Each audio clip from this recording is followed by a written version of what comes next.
Hi guys, welcome sa ato ang gamay nga channel Guardiang Bisaya Vlog. So karong adlaw do na pud tay bag-ong hisgutan ang mahitungod sa Code of Ethics no sa mga security guard as Republic Act 5487 known as Private Security Law Rule number 10.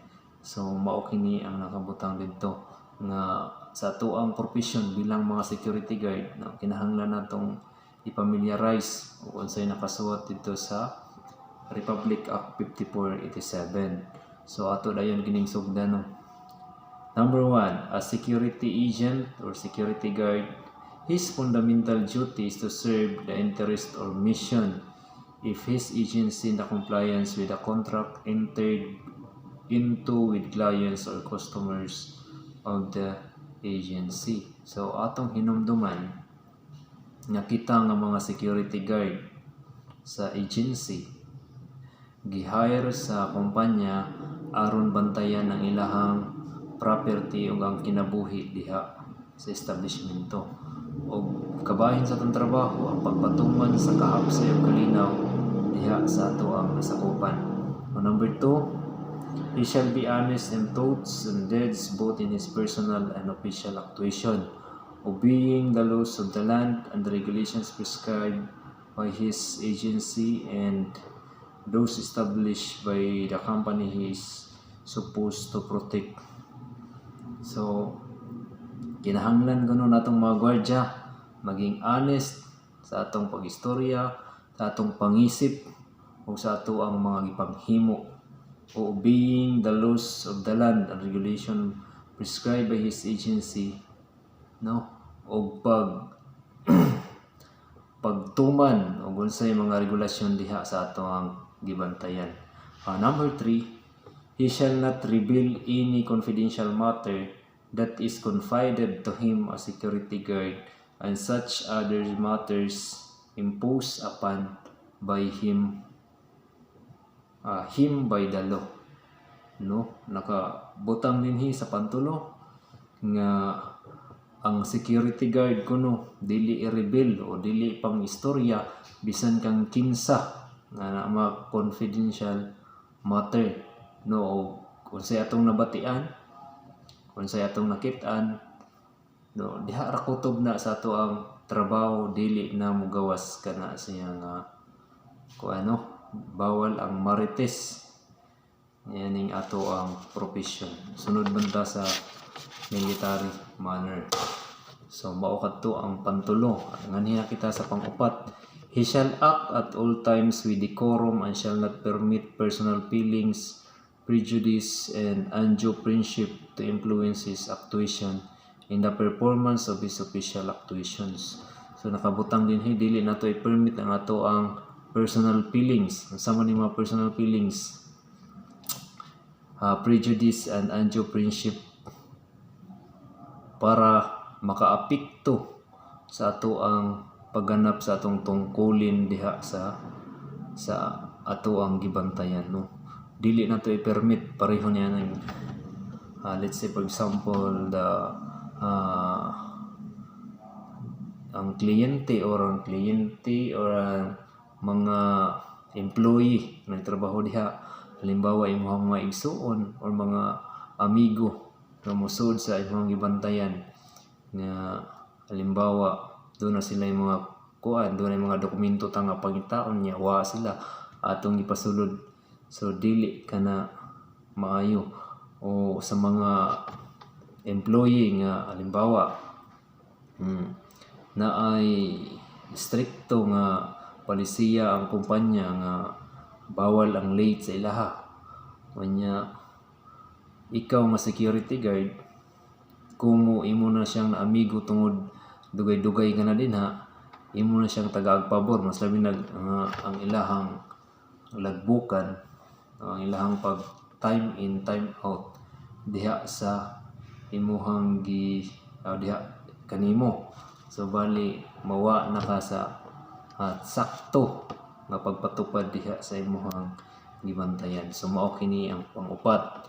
Ang pang-5, he shall not compromise with criminal and other lawlessness elements to the prejudice of the customer's clients, but to assist the government. It is relentless drive against lawlessness and other forms of criminality. No, nakabutang dinhi ang mga gwardya bawal makigkonsabo adtong mga tao nga tighimo og mga daotang elemento. Hinuon ang mga security guard katabang sa gobyerno aron masugpo ang kini mga lawless elements aron ang atoang komunidad mahimong mahapsay o malinawon.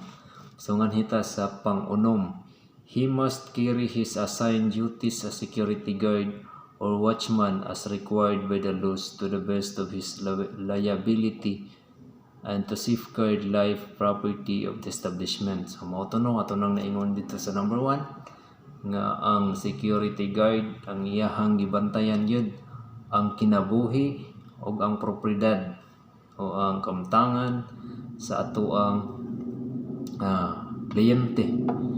O mao gyud kana. Ang number 7, he shall wear his uniform, badge, patches, and insignia properly as a symbol of public trust and confidence, as an honest and trustworthy security, watchman, and private detective. So, security guard kuno permi magsulod sa proper uniform. Kaya nakabutang dinhi nga ang pagsulod kuno sa ato ang uniform simbolo sa public trust and confidence nga naman. So, pag makita sa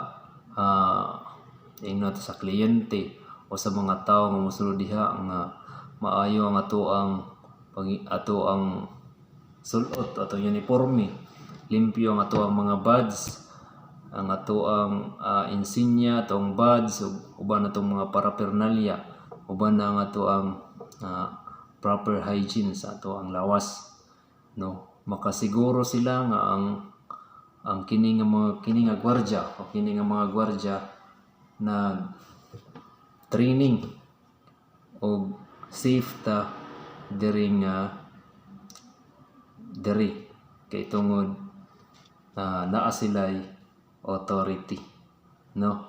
So number 8, he must keep his allegiance first to the government, to the agency he is employed, and to the establishment he is assigned to serve with loyalty and dedicated service. No, he must keep upadayon nga ang imuhang pagtapod naa sa gobyerno, ang imuhang loyal naa sa gobyerno, panduha sa imong agency o padtulo sa establishmento nga imong gibantayan. So mao kana ang number 8. So number 9, he shall diligently and progressively familiarize himself with the rules and regulation laid down by his agency and that of the customers or clients. So bilang mga security guard, no, kita nga mga gwardiya o halimbawa apply tagline agency, so naay lain-lain gihapon na mga internal policies, pero sa usang establishmento po, kada usang establishmento doon sa lain-lain nga polisiya. So kinahanglan ug ma-assign ta niya na ang establishmento atong una familiarize ang ilahang pulisiya. Kay mao man kana ang ato ang trabaho diha nga ipatuman ug unsay ilang mga pulisiya. So mao kana ang number 9. So number 10, he shall at all times be courteous and respectful, and he shall salute to his superior officers, government officials, and official of the establishment where he is assigned or the company he is supposed to serve. Ang atong marespeto o paggalang na permino mosaludo sa opisyalis sa gobyerno, sama sa mayor, congressman, governor, sa chief PNP o sa dagko nga mga opisyalis sa ato ang gobyerno, ingon man sa sa ato ang agency officer o sa kumpanya ng mga opisyalis. Pirmi kita mo saludo no isip mga gwardya kauban na sa tong kinabuhi ang kanang mohatag og respeto ug pagsaludo ngadto sa mga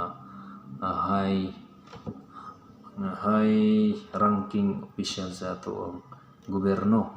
So number 11, he shall report to his duty always in proper uniform and neat in appearance. No, kinahanglan nga o duty nga nakabutang dinhi always in proper uniform and neat in appearance. So mayong nga tag neat in appearance, so kinahanglan no limpyo gyud ang imuhang uniform, dili magdulaw-dulaw. Ang imuhang insignia dili kayaon, singgat kaayo imong badge, singgat sad. Maging sa imong buhok, sa imuhang talinga or sa imong tanan sa imong kuko, proper hygiene ba, no? Kinahanglan limpyo ta.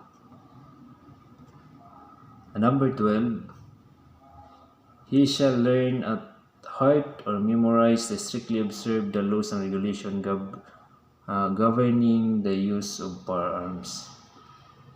No, ang pag-aralan niya isa puso, memoryahin at mahimid na ipatupad ang mga batas at alitunto tungkol sa tamang paggamit ng baril. So kinahanglan kita nga mga gwardya bilang gihatagan og pribilehiyo nga magsukpit og pusil. Kinahanglan gihibaw ta og kanusa nato gamiton. No, ang pusil dili kay ato lang ng yaga-yagaan.